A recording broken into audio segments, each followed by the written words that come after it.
안녕하세요. 주식소녀입니다. 오늘 전설로 떠나는 월가의 영웅 마지막 시간이네요. 제3부 장기적 관점 16장부터 20장까지 다룰 건데요. 하나하나 살펴보겠습니다. 16장 포트폴리오 설계. 장기적인 이익의 극대화는 시장이 좋을 때나 나쁠 때나 일정한 전략을 고수하는 경우에만 가능하다. 주식 투자에서 일반적으로 기대할 수 있는 장기 수익률은 9에서 10%다. 이러한 수치는 역사적으로 입증된 시장 평균이다. S&P 500 지수의 500개 종목을 보유한 노 로드 펀드는 자동적으로 시장 평균 수익을 따르게 된다. 따라서 이 펀드에 투자하면 장기적으로 연 10%의 수익을 올리는 것이 가능하다. 더군다나 이러한 수익률은 개인적으로 조사를 하거나 추가 비용을 들이지 않고서도 올릴 수 있는 실적이다. 이렇게 편리한 온갖 대안들을 감안할 때 직접 종목을 선택한 보람이 있으려면 복리로 연 12에서 15%의 수익을 올릴 수 있어야 한다.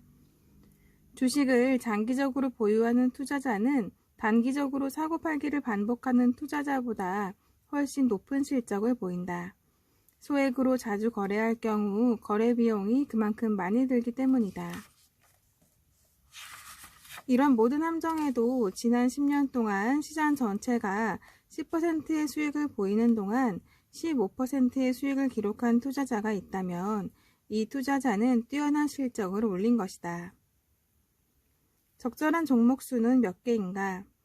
내가 월마트 주식 바구니를 갖고 있다면 모든 달걀을 여기에 다 넣었더라면 좋았을 것이다. 하지만 콘티넨털 일리노이 바구니에 달걀을 모두 넣었다면 낭패를 보고 말았을 것이다. 쇼니스, 리미티드, 펫보이즈, 타코벨, SCI 등 5개의 바구니가 있다면 나는 분명히 달걀을 골고루 나누어 담았을 것이다. 그러나 이러한 분산 투자에 에이본 프로덕츠나 성면 소송으로 결국 파산한 존스 맨빌이 포함되었다면 차라리 던킨 도너츠라는 견고한 바구니 하나를 더 원했을 것이다. 다시 말해 종목의 수에 얽매이지 말고 종목의 내용을 사례별로 조사하라는 뜻이다. 내 생각으로는 첫째, 투자자가 특정 분야에 강점이 있고 둘째, 모든 조사 기준을 충족하는 흥미로운 전망을 발견했다고 판단한다면 해당되는 종목을 모두 보유하는 것이 최선이다. 분산 투자 자체에만 목적을 두고 알지도 못하는 회사들을 모아 나누어 투자하는 것은 아무런 소득이 없는 일이다. 소규모 포트폴리오라면 3개에서 10개 정도의 종목을 보유하면 마음이 편할 것 같다. 이렇게 할 경우 기대할 수 있는 몇 가지 이점이 있다. 첫째, 10루타 종목을 찾는다면 보유 종목이 많을수록 10루타 종목이 나올 가능성도 높아진다. 유망한 여러 고성장주를 갖고 있지만 실제로 가장 큰 실적은 뜻밖의 종목에서 나올 수도 있다.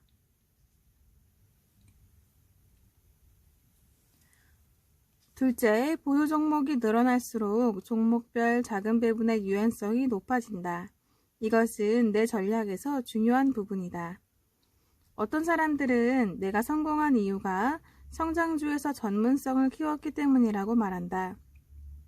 이러한 평가는 부분적으로만 옳다. 나는 성장주에 펀드 자금을 30에서 40% 이상 배분해 본 적이 없다. 나머지는 이 책에서 설명한 다른 유형의 분산 투자했다. 나는 보통 10에서 20%를 대형 우량주에, 또 다른 10에서 20%를 경기순환주에 배분하고 나머지를 회생주에 투자한다. 자금을 골고루 배분하라. 위험과 보상을 손쉽게 계량화할 방법은 없다. 그러나 포트폴리오를 설계할 때 대형 우량주를 몇 개 포함시키면 고성장주와 회생주 몇 종목을 안고 있는 동안 엄습하는 오싹함과 긴장감을 한시름 덜 수 있다. 다시 말하지만 여기에서 핵심은 종목을 제대로 알고 매입하라는 것이다. 아무리 대형 우량주라도 이 종목이 과대평가된 것이라면 오히려 위험성을 높이게 된다. 잡초에 물을 주는 격. 어떤 사람들은 주식시장의 변동에 기계적으로 반응하며 주식이 오르면 팔고 내리는 주식은 계속 보유한다. 이러한 반응은 마치 꽃을 뽑아내고 잡초에 물을 주는 것처럼 분별 없는 행동이다. 또 어떤 사람들은 반대로 내리는 주식을 팔고 오르는 주식을 보유하는데 이러한 대응 역시 크게 나을 것은 없다.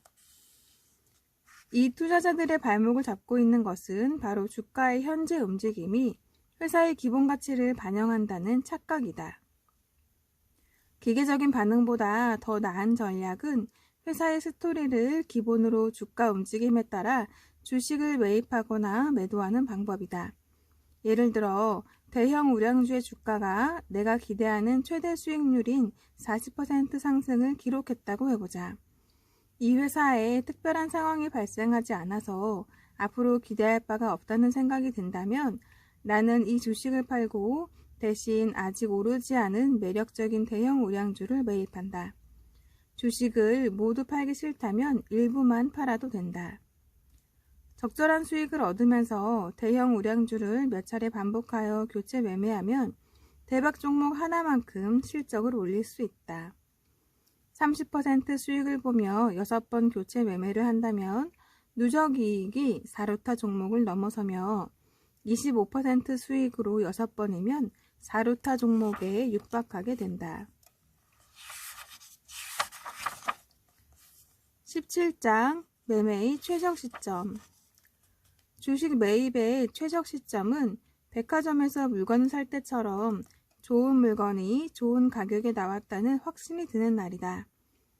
하지만 주식을 아주 헐값에 살 수 있는 기간이 있는데 바로 몇 년마다 주식시장에서 발생하는 붕괴, 폭락, 거품 붕괴, 일시적 하락, 대폭락 기간이다.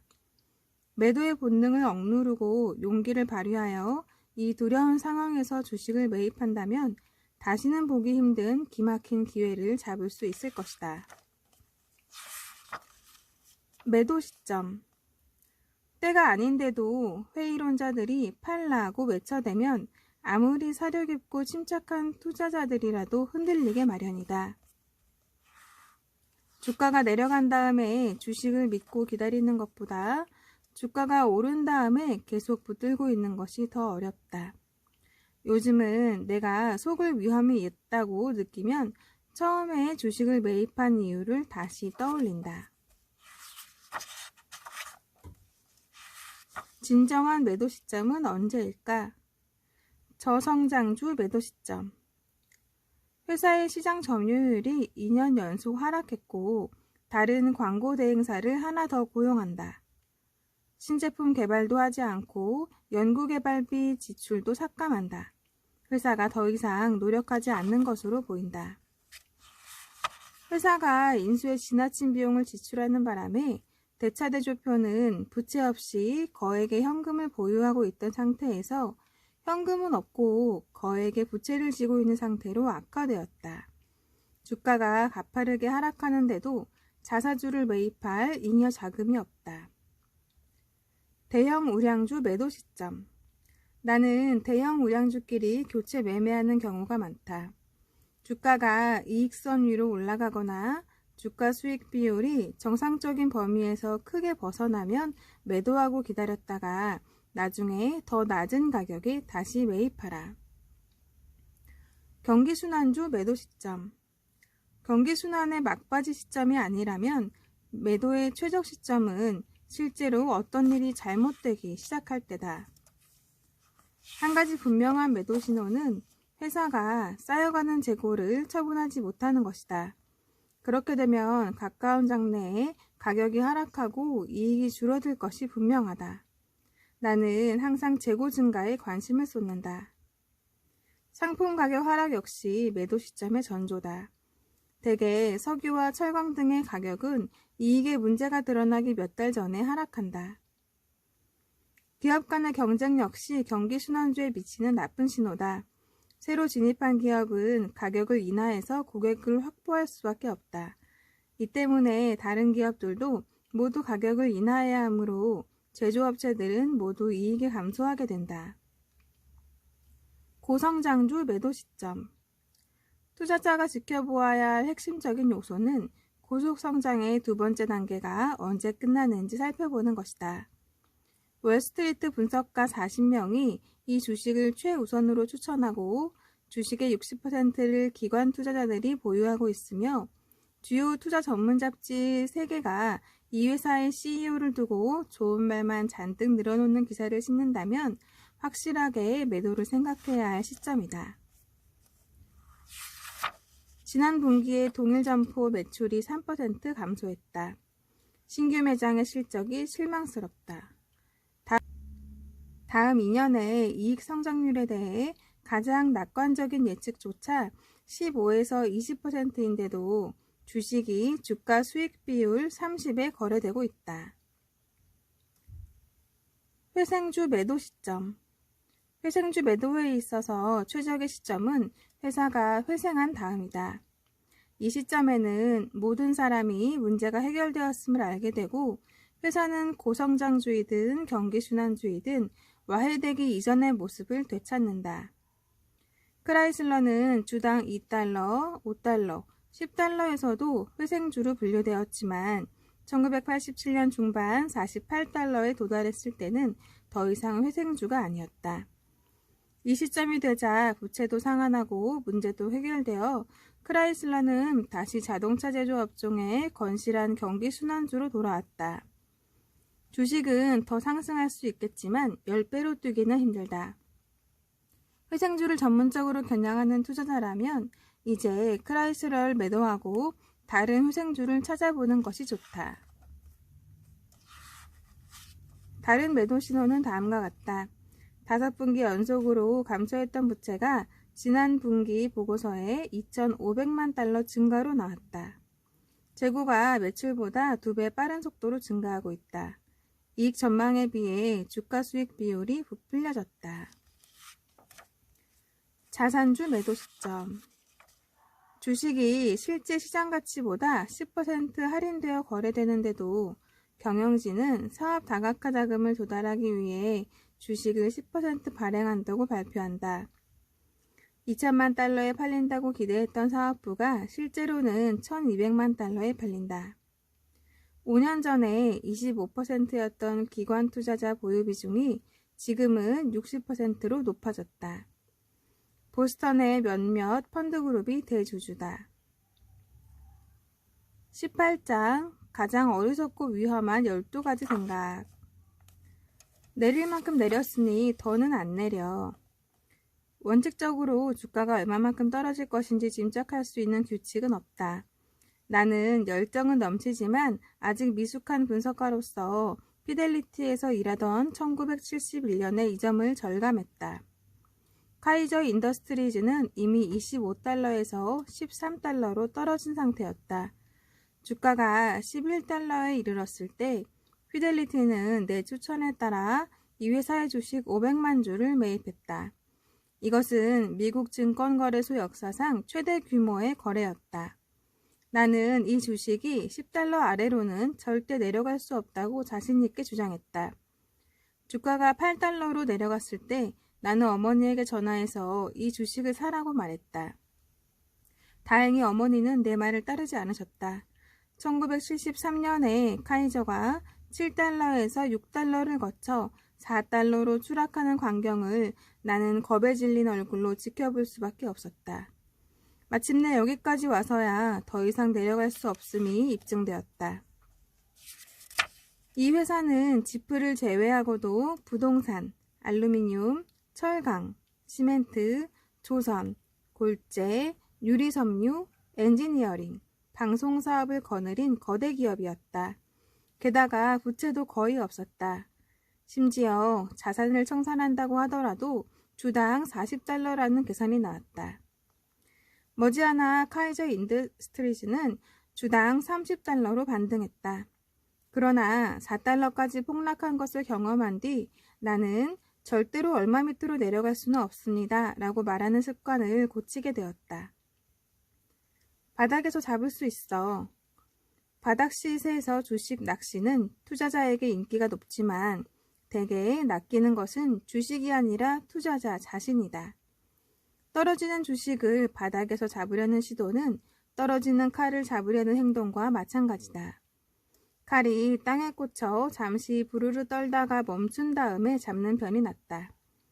빠르게 떨어지는 주식을 잡으려다 보면 필연적으로 칼날을 잡을 수밖에 없고 뜻밖의 고통을 당하게 된다. 오를 만큼 올랐으니 더 오르지 못할 거야. 만일 내가 더 오르지 못할 것이라고 생각했다면 스바루가 이미 20배 오른 뒤에 이 주식을 절대 사지 않았을 것이다. 그러나 스바루의 기본을 점검해본 나는 당시 주가도 여전히 싸다는 사실을 실감했다. 이 판단에 따라 주식을 매입했고 이후에 7배의 수익을 올릴 수 있었다. 요점은 인위적으로 주식의 상승 한계점을 설정할 수 없다는 말이다. 여전히 타당한 스토리와 이익 개선이 진행 중이고 회사의 기본이 바뀌지 않았다면 더 오르지 못할 것이라는 속설 때문에 이 주식을 외면해서는 절대로 안 된다. 고작 주당 3달러야 어차피 헐값인데 얼마나 손해보겠어? 우연히 3달러짜리 주식을 발견하면 많은 사람은 이렇게 생각한다. 50달러짜리 주식보다 훨씬 안전하겠군. 내가 지난 20년 동안 투자 업무에 종사한 뒤 마침내 깨달은 사실이 있다. 50달러에 샀든 1달러에 샀든 주식이 휴지가 되면 무일푼되기는 마찬가지라는 것이다. 결국 회복될 거야. 이 말이 진리라면 서고트족, 픽트족, 칭기즈칸도 우리 눈앞에 다시 나타날 것이다. 사람들은 RCA가 회생할 것이라고 말했지만 65년이 지난 뒤에도 살아나지 못했다. 이 회사는 세계적으로 이름을 떨친 성공한 기업이었다. 세계적으로 유명세를 떨친 기업인 존스 맨빌도 회생하지 못했다. 동트기 직전이 가장 어두운 법이지. 사람들은 상황이 조금 나빠지면 더 이상 나빠질 리 없다고 생각하는 경향이 강하다. 1981년에 미국에서 가동 중인 유전 굴착 장치가 4,520개였으나 1984년에는 2,200개로 줄었다. 사람들은 최악의 상황이 지나갔다고 믿고 오일 서비스 업종의 주식을 매입했다. 그러나 2년이 지나자 가동 중인 유전 굴착 장치는 686개로 더 줄어버렸다. 현재에도 그 숫자는 1,000개가 채 되지 않는다. 10달러까지 반등하면 팔아야지. 내 경험에 비추어 보면 한 번 짓밟힌 주식은 오르면 팔겠다고 작정한 수준까지 회복되는 법이 없다. 나는 주식을 더 매입할 만큼 그 회사에 대한 확신이 서지 않는다면 즉시 팔아야 한다는 사실을 상기하려고 애쓴다. 걱정 없어. 공익사업주는 안정적이야. 과거 수십 년 동안 보수적인 투자자들은 공익사업주의 안정성에 대한 믿음을 고수해왔다. 이들은 걱정거리 없는 공익사업주를 대여금고에 곱게 넣어두고 배당금만 챙겼다. 그런데 컨솔리데이티드 에디슨 같은 회사에 갑자기 방사능 문제가 일어나고 요금 산정 기준 문제가 불거지더니 주가가 80%까지 폭락하는 사태가 발생했다. 그러더니 컨솔리데이티드 에디슨은 또 갑자기 하락한 폭 이상으로 반등하였다. 값비싼 원자력 발전소에서 빚어지는 경제 및 규제 문제로 인해 이른바 안정적인 공익사업주도 저축 대부조합이나 컴퓨터 주식처럼 변덕스럽고 불안정한 주식이 되어버렸다. 이제는 전력회사의 주식도 10배를 오르내릴 수 있다. 공익사업주도 투자자의 선택 능력이나 운에 따라 크게 벌 수도 있고 크게 잃을 수도 있는 종목이 된 것이다. 기업의 생리는 역동적이다. 그리고 전망은 언제든지 변한다. 보유 중에 신경을 꺼도 되는 주식이란 세상에 존재하지 않는다. 얼마나 더 기다려야 하나? 멋진 사건을 기다리다 지쳐 그 종목을 포기하고 주식을 매도하면 그 다음 날부터 기다리던 사건이 일어난다. 나는 이러한 현상을 매도 후 번영이라고 부른다. 회사에 아무 문제가 없고 나를 애초에 매료시켰던 스토리에도 변화가 없다면 조만간 인내심에 대한 보상이 있을 것이라고 확신한다. 사지 않아서 엄청 손해봤네. 주식 분할 감안 후 주당 50센트였던 크라운 코크 앤드 실에 가진 돈을 모두 투자했다면 현재 우리는 큰 부자가 되어 있을 것이다. 하지만 그 주식을 사지 않아서 내가 손해를 본 것은 한 푼도 없다. 지금 자신의 은행 계좌를 확인해보라. 돈은 그대로 남아있다. 주식을 더 많이 알게 될수록 우리는 대박 종목을 더 많이 놓쳤다고 생각하고 머지않아 수억, 수조 달러를 손해봤다며 자신을 책망한다. 이러한 사고방식이 나쁜 이유는 이로 인해 손해를 만회하겠다고 사지 말아야 할 주식을 사게 되기 때문이다. 투자자들이 실제로 대개 손실을 보는 것은 바로 이러한 행동 때문이다.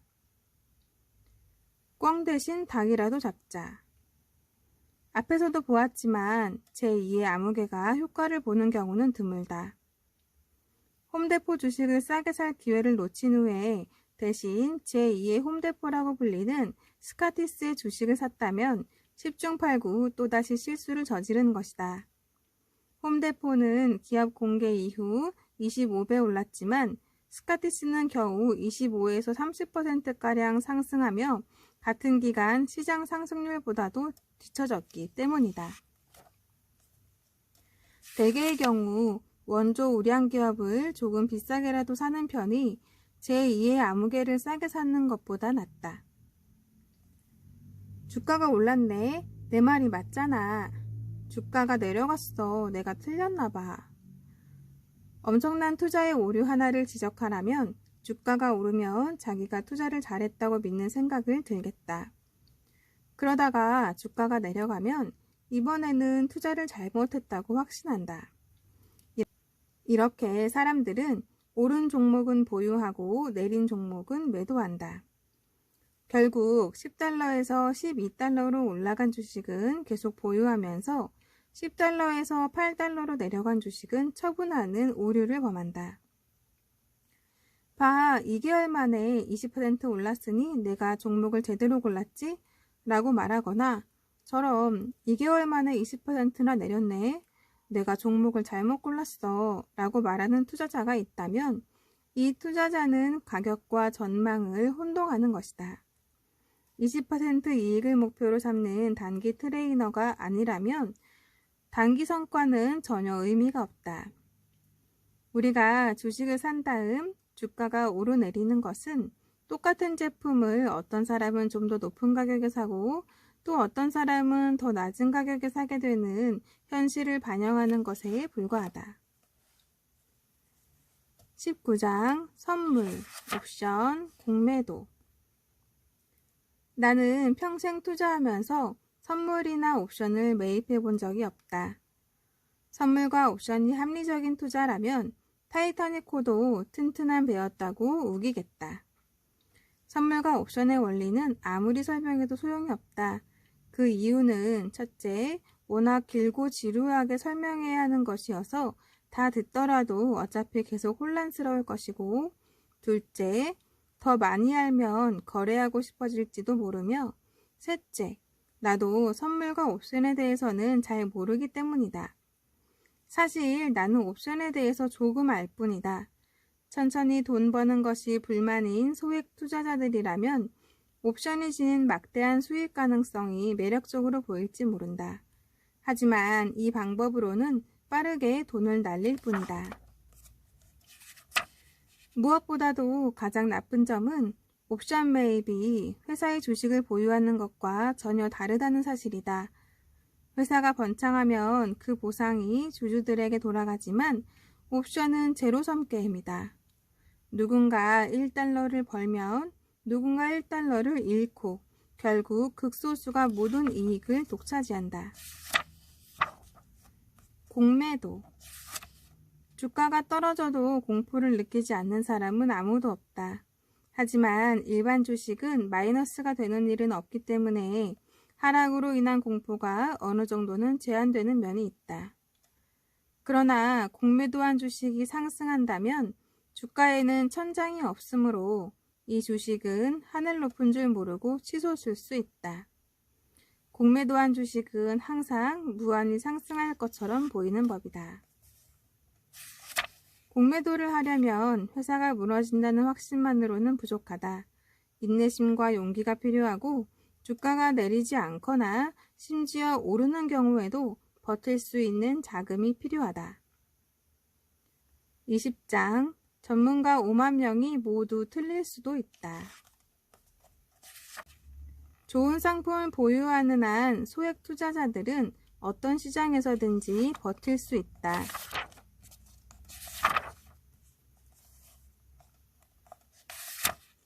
나는 우리가 망한다는 소리를 매일 듣는다. 에이즈 때문에 망하고 가뭄 때문에 망하며 인플레이션 때문에 망하고 경기 침체 때문에 망하며 예산 적자 때문에 망하고 무역 적자 때문에 망하며 달러 약세 때문에 망한다고 한다. 지친다. 차라리 달러 강세 때문에 망한다고 말하라. 사람들은 부동산 가격이 폭락한다고 말한다. 사람들은 지난달부터는 부동산을 걱정하더니 이번 달에는 오존층을 걱정하고 있다. 주식시장은 근심의 벽을 타고 오른다는 말을 믿는가? 지금이야말로 근심의 벽이 제일 높은 데다 매일 더 높아지고 있다는 사실에 주목하라. 우리는 주식에 투자할 때 인간의 본성, 자본주의, 국가, 미래의 번영을 전반적으로 신뢰해야 한다. 지금까지는 나의 강한 신념을 흔들 만한 일이 아무것도 없었다. 네, 여기까지 오늘 다룰 점 다 살펴봤고요. 오늘로써 드디어 이 두꺼운 책을 마치게 됐습니다. 함께 공부하고 또 방송 영상 찍은 거 같이 시청하시면서 공부하고 같이 투자하고 애써주신 모든 분들 정말 감사드리고 또 수고 많으셨습니다. 다음 책 선정을 해놨어요. 그 책도 되게 쉽고 재미있는 책이어서 기대해 주셔도 되고요. 그럼 다음 시간에 또 좀 더 유익한 내용으로 찾아뵐 때까지 모두 건강 잘 챙기시고 투자도 또 공부도 즐겁게 하시기를 바랍니다. 그럼 다음 시간에 또 만날 때까지 모두 안녕! 입니다.